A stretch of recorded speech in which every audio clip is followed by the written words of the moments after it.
শুভ সকাল বন্ধুরা। তো তোমরা সকলে কেমন আছো? আশা করছি সকলে বেশ ভালো আছো, সুস্থ আছো। আজ নতুন একটি ঝলমলে ব্লগে তোমাদের সকলকে জানাই অনেক অনেক ভালোবাসা।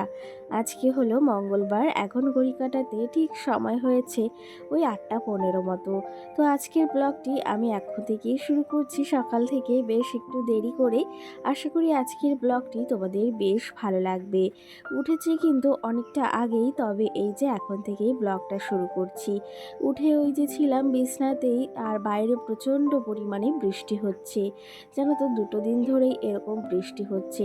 তবে রাত থেকে না এত পরিমাণে বৃষ্টি হচ্ছিল সেটা আর কি বলবো। যাই হোক, এইদিকে কালকে মা এসেছিল, তোমাদের তো দেখানো হয়নি। আর তোমাদেরকে বলেছিলাম না মা আসবে, তো সেই ক্ষেত্রে মা এসেছে। আর আমাদের রুমে তো মানে ঘরে একটাই রুম আর একটাই খাট রয়েছে, সেহেতু কেউ আসলে কিন্তু আমরা ওই যে নিচে বিছনা পেতেই তোমাদের দাদা ভাই ঘুমোয়। তো সেই ক্ষেত্রে মা, আমি আর মাম্মাম উপরেই ঘুমিয়েছিলাম, আর তোমাদের দাদা ভাই নিচে ঘুমিয়েছিল, বিছনা পেতে দিয়েছিলাম সেটাতে।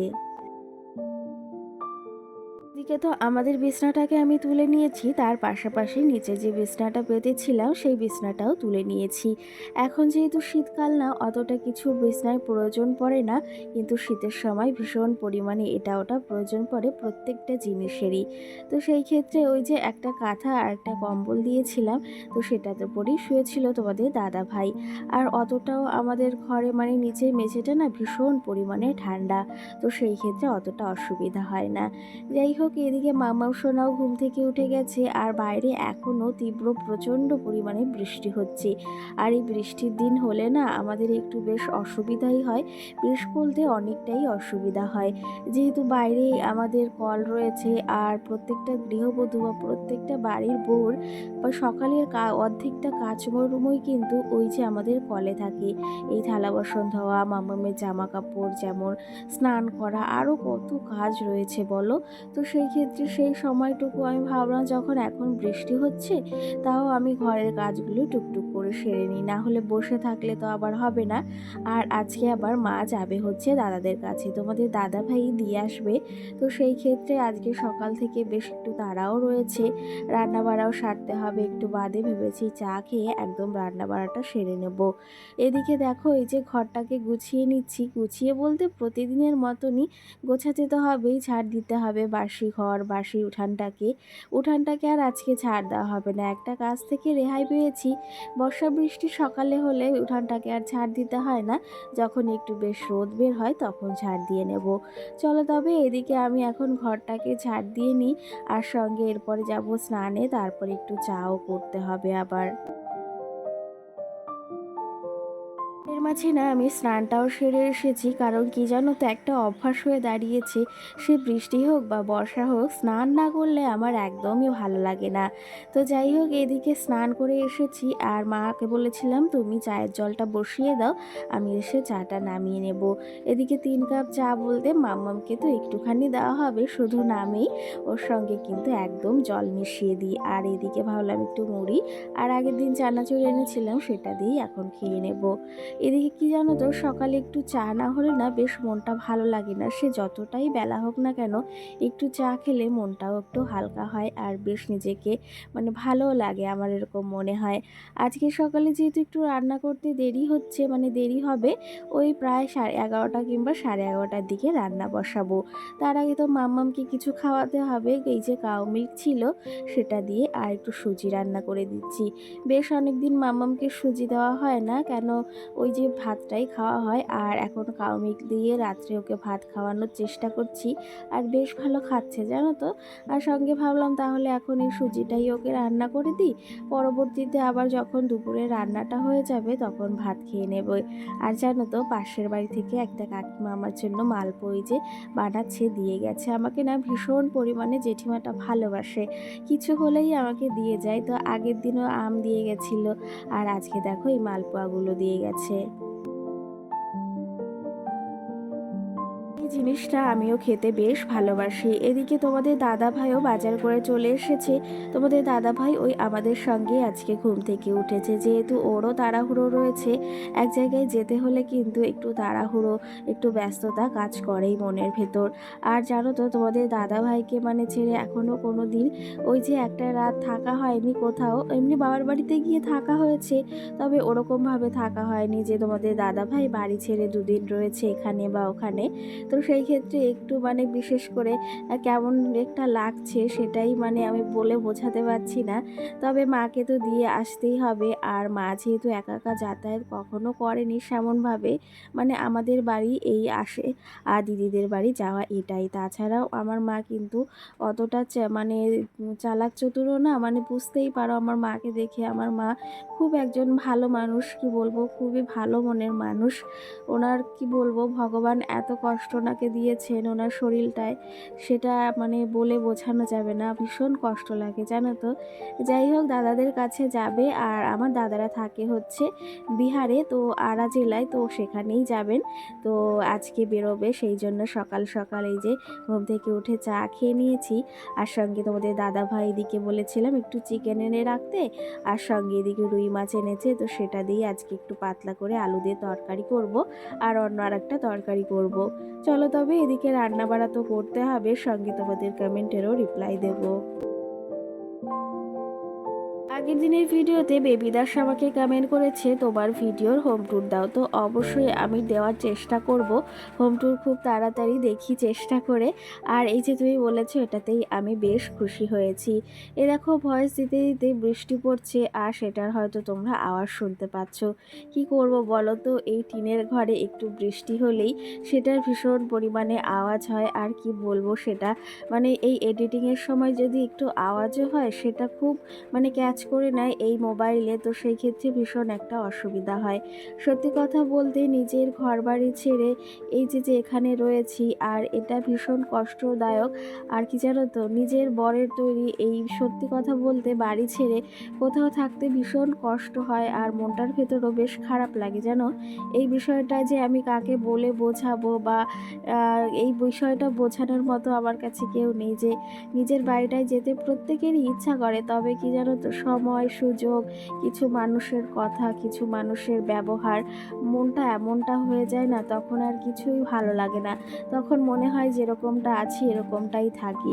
কি জানো তো, এই যে আমি এরকম আছি, বেশ ভালো আছি, তবে কি জানো তো, একটা ইচ্ছা যে নিজের বাড়িতে নিজে থাকবো নিজের মতো করে। এটাই আমার কাছে অনেকটা বড় একটা পাওনা, কিন্তু জানি না আমার সেই স্বপ্ন কবে পূরণ হবে কি না। তো তোমাদের ভালোবাসা থাকলে অবশ্যই একদিন না একদিন সেই আশাটাও পূরণ হবে আমার, আশা করি। আর তোমাদেরকে তো আমি বলেছিলাম যে আমি যাব হচ্ছে ওই আগের বছর কালী পুজোর সময়, সেই কথাটা আমি কিছুতেই রাখতে পারিনি। আর সত্যি কথা বলতে ভীষণ খারাপ লাগে। আমার ভেতর এই একটা কষ্ট আছে, যেটা আমি তোমাদেরকে আজকে বলছি। সেটা হচ্ছে আমি আমার বাড়িতে যেতে পারি না কেন। এই যে নিজের বরের বাড়ি ছেড়ে, নিজের বাড়ি ছেড়ে, বা নিজের স্বামীর তৈরি এত বড় বাড়ি ছেড়ে কেন আমি এখানে থাকবো বলো তো। এতটা কষ্ট করে এই বর্ষা বৃষ্টি দিনে প্রচুর কষ্ট হয়। তো সেই ক্ষেত্রে তোমরা তো বুঝতেই পারো একটা বাচ্চা নিয়ে একজন থাকতে কতটা কষ্ট হয়। আর সারাটা দিনে এতটা ক্লান্তি ব্যাপারটা আমার কোনো রকম নয়, তবে এই বর্ষা বৃষ্টি দিনে বেশ একটু অসুবিধাই হয়। তো যাই হোক, নিজের এই যে বরের তৈরি বাড়ি ছেড়ে কেন আমাকে শ্বশুর বাড়ি ছেড়ে এই বাড়িতে থাকতে হয়। এটাও আমাদের বাড়ি, তবে ওটাও আমার বরের তৈরি বাড়ি, কিন্তু এটা আমার নিজের স্বামীর তৈরি বাড়ি নয়। সেই জন্য আমার একটা বিষয়ে বেশ খারাপ লাগে।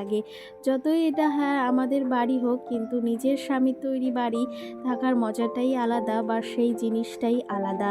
যাই হোক, এইদিকে আমি দেখো রান্না বাড়া সেরে নিয়েছি। আজকে করেছি মাছের ঝোল করেছিলাম, আর সঙ্গে থানকুনি শাকে আর মাছ দিয়ে মাথা দিয়ে একটা তরকারি, আর সঙ্গে মাছের তেল ভাজা করেছি। আর এইদিকে আজকে মা দেখো রেডি হয়ে গেছে, মারা এখন বেরিয়ে পড়বে। আর আমারও হাতে ভীষণ চাপ রয়েছে কাজের, তো সেই ক্ষেত্রে ওইদিকে মালও করতে হচ্ছে। হচ্ছে, এদিকে মাকে রেডি করিয়ে দিলাম আর সঙ্গে তারপরে রুটি আর আলু ভাজা করে দিয়েছি, এটা নিয়েই যাবে। যেহেতু অনেক দূরে মানে রাস্তায় বের হচ্ছে, জার্নি করবে, সেহেতু আমি কিছু টিফিন দিয়ে দিয়েছি দুজনের জন্য। আর তোমাদের দাদাভাই মাকে নামিয়ে দিয়েই ওখান থেকে চলে আসবে। একটা রাতের ব্যাপার বা দুটো রাতের ব্যাপার এরকমটাই। আমি বলেছি যাচ্ছ যখন দুটো রাত থেকেই এসো, কারণ দাদারা রয়েছে ওখানে। আর এখানে দুটো ব্যাগই করেছি, কারণ আমার মা যেহেতু বয়স হয়ে গেছে, আর মা জানো তো এত ভারী কিছুই নিতে পারে না। শুধু মাকে ছোট্ট ব্যাগটাই দিয়েছি, যেটা তো মা মানে নিজের হাতে করেই নিয়ে যেতে পারবে। আর এদিকে তোমাদের দাদা ভাইও একদম রেডি হয়ে গেছে, মামার সঙ্গে একটু বায়না করছিল, তবে আমি বলেছি বা ওর পাপা বলেছে যে দিদুনকে দিয়েই চলে আসবে। ও তো আর জানে না পাপা দুটো দিনের জন্য বাইরে যাচ্ছে। যাই হোক, মামা ওইদিকে মার হাত ধরে যাচ্ছে, আর আমার সত্যি কথা বলতে মানে ভীষণ মনটা খারাপ লাগছে। কখনো মা এরকম এতটা দূরে গিয়ে তা কখনো থাকেনি, তো যতই মানে বাড়িতে থাকুক সে ব্যাপারটা আলাদা, তবে এই যে এতটা দূরে গিয়ে থাকেনি, মনটার ভেতর কতটা কষ্ট হচ্ছে সেটা কি বলবো। যাই হোক, এদিকে এখন রাস্তায় এগিয়ে দিতে আসলাম, আর মাদের ট্রেন রয়েছে 7:55 দিকে, তো সেই ক্ষেত্রে আমাদের এখান থেকে 4টের সময় বেরিয়ে গেছে, যেহেতু একটু আগে পৌঁছানো ভালো যে কোনো জিনিসে। চলো তবে এদিকে এই যে মামাও সোনাও দাঁড়িয়ে রয়েছে, ওর মনটাও বেশ একটু খারাপ। আর এদিকে মারা গাড়িও পেয়ে গেছে, এখন যাবে আর আমরাও যাব বাড়ির দিকে। বাড়িতে গিয়ে আরও প্রচুর পরিমাণে কাজকর্ম রয়েছে। জানো তো, একজন কাছের মানুষ যখন ওই যে নিজের থেকে অনেকটা দূরে চলে যায়, তখন যে কি কষ্ট লাগে, কি পরিমাণ, সেটা আর কি বলবো। এর থেকে কষ্টদায়ক আর কিছুই আমার মনে হয় না যে হয়। এখন তো কাজকর্ম করতেই হবে বলো, ওই যে যতই তোমাদের দাদাভাই বাড়ি না থাকুক সে ব্যাপারটা, কাজের ব্যাপার আলাদা। তবে এই যে নেই, এখন একটু মনটাকে বেশ খারাপই লাগছে। তবু ওই গিয়ে কাজকর্ম করতে হবে, মালের কাজগুলো ছিল সেগুলো কমপ্লিট করেছি। সোনালি কমেন্ট করেছে, দিদিভাই তোমার এই যে ঘরে যে মানি প্ল্যান্টগুলো দেখেছি, সেগুলো দেখে আমিও আমার ঘরে মানি প্ল্যান্ট রেখেছি, দেখতে বেশ সুন্দর লাগছে। থ্যাংক ইউ, অসংখ্য ধন্যবাদ তোমাকেও, যে এই যে আমার মানে আমি যে এই মানি প্ল্যান্টগুলো রেখেছি তুমিও রেখেছো। সত্যি কথা বলতে ঘরের সৌন্দর্যটা অনেকটাই বৃদ্ধি পায়, আর দেখতেও কিন্তু ভারী সুন্দর লাগে। সঙ্গে পায়েল নামে বোনু আমাকে আগের ভিডিওতে জিজ্ঞাসা করেছে যে দিদিভাই তুমি একটা ভিডিওতে কমেন্ট করেছিলে, মানে বলেছিলে যে তোমার আমার বাড়িটি কোথায়, তো সেক্ষেত্রে রিপ্লাই করেছে বোন, আমাকে বলেছে যে আমার বাড়িটা হচ্ছে রেলগেট পার হয়ে যে শনি মন্দিরটা রয়েছে তাই সেখানেই। তো সেই ক্ষেত্রে আমিও তোমাকে একটা কথা বলতে চাই, সেটা হচ্ছে আমি এদিন যখন সুপার মার্কেট গিয়েছিলাম বা মার্কেটে, তখন দেখছিলাম ওখানে পুজো হচ্ছিল, মানে শনি মন্দিরে, বড় ঠাকুরের মন্দিরে। তখন না আমি ওখানে গেলেই আশেপাশে তাকাই, কিন্তু তোমাকে আমি কখনো দেখি না। তো ইচ্ছা আছে তোমার সাথে দেখা করার, বেশ ভালো লাগবে জানো তো। হয়তো তোমাদের ওখানে কয়েকদিন আগে মানে শনিবারে বড় ঠাকুরের পুজো হয়েছিল। আর এই যে যে তুমি এই এত কাছাকাছি থেকে আমার ভিডিও দেখছো, সেটা ভেবেও না ভীষণ ভালো লাগে। আচ্ছা, বেশ খানিকটা সময় পেরিয়ে গেছে, আমি মালগুলো কমপ্লিট করে গুছিয়ে নিয়েছি, আর মামাও সোনাকে এদিকে খাইয়ে দিয়েছি, ও যাবে এখন পড়তে। তো সেই ক্ষেত্রে ওকেও রেডি করিয়ে দিয়েছি। আর সঙ্গে আমাকে সঞ্চিতা কমেন্ট করেছে, দিদি ভাই তুমি কখন রাত্রে ঘুমাও যে এত তাড়াতাড়ি ওঠো। কি জানো তো, রাত্রে ঘুমাতে আমার কোনো ঠিক নেই, কোনোদিন 11:30, 12টা, 1টা, 2টোও বেজে যায়, তবে বেশিরভাগ সময় 12:30টার সময়ই আমি ঘুমোই। তো সেই ক্ষেত্রে ওই যতই মানে রাত করে ঘুমোই না কেন, আমি সেই কিন্তু 5টা কিংবা 6টার সময় উঠে যাই। এখন একটু দেরি করে উঠছি, তবে আগে আরও সকালে উঠতাম। যাই হোক, এদিকে রাত্রে আজকে পাস্তা করেছি, তো এটাই খাওয়া দাওয়া করবো, আর মামাও শোনার জন্য কটা ভাত করব। আর সঙ্গে আমাকে নেহা নামে একজন কমেন্ট করেছে, তুমি কি হিন্দি বোঝো বা হিন্দিতে কথা বলতে পারো? হ্যাঁ গো, আমি হিন্দি বেশ ভালো বুঝি, কিন্তু বলি না কখনো, সেটা আমার ভীষণ একটু লজ্জাদায়ক লাগে, আর বলতে বলতে একটা অভ্যাস হয়ে যায় যে কোনো মানুষের। এটাই কথা, অবশ্যই বুঝি, অবশ্যই বলতে পারবো সময় সুযোগ বুঝে। চলো তবে পাস্তা রেডি, আর ব্লগটি এখানেই শেষ করব। কেমন লেগেছে?